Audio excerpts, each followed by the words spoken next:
Sissa l-Awtorità għall-użu responsabbli tal-kannabis l-Aruk irċevet 26 applikazzjoni għall-assoċjazzjonijiet li huma responsabbli mill-kannabis iżda għadha ma nħarġet l-ebda liċenzja. Għalet dan Kerim Mamo, uffiċjal tal-Aruk, fid-dawl ta' rapporti fil-medja li juraw li kien qed isir beħ ta' kannabis permezz tal-pjattaforma soċjali Telegram. Il-grupp Blisenta the Club kien qiegħed iwassal il-prodotti tiegħu permezz ta' persuni li kienu qed jagħmluha bħala kuriers tal-ikel. Il-grupp kien magħmul minn 700 membru. Ftit tal-ħin wara li din l-istorja ġiet ippubblikata, il-persuni li fetħu dan il-grupp batu messaġġ jgħidu li kienu se jagħlqu dan il-grupp.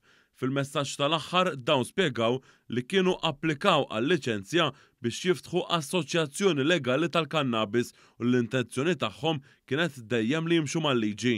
Kerim Mamo irrimarkat li vera sfortuna li kien hemm nies li qed jieħdu vantaġġ biex jagħmlu profitt minn riforma li hija ffundata fuq id-drittijiet tal-bniedem. Bħala liċenzjar għadu ma ħareġ l-ebda, ġifieri l-ebda persuna ma jingħatat liċenzja awtomatiċi. Ġifieri kull persuna jew grupp li qiegħed fuq il-mezzi soċjali jew mezzi oħra jgħid li huwa Cannabis Club, Cannabis Association, dan huwa qiegħed jitħab bin-nies u dak li jkun għandu jkun attent li mhux qed jitħalla jintuża minn dawn il-gruppi għal skopijiet ta' profitt. Intant dwar dan il-każ, il-pulizija min-naħa tagħha spjegat li diġà kienet qed issir investigazzjoni fuq dan il-grupp.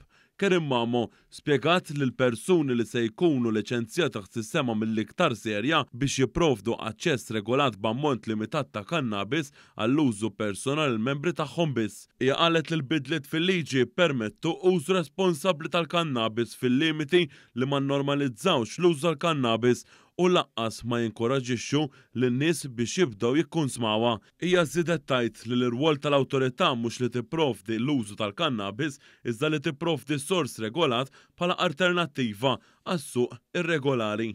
Mhux sempliċement għax għaddiet il-liġi wieħed jista' jikkonkludi li ħajkun hemm żieda fl-użu. Fil-fatt il-liġi mhijiex qed hemmhekk biex tilliberalizza l-użu tal-kannabis iżda hemmhekk biex tiddekriminalizzaw kemm jista' jkun iżomm in-nies il-bogħod minn braxis mal-liġi jew problemi oħra. Kerim Mamo spjegat li l-awtorità nediet programm ta' taħriġ u ċertifikazzjoni maħruġ għal dawk kollha involuti fil-Cannabis Harm Reduction Associations.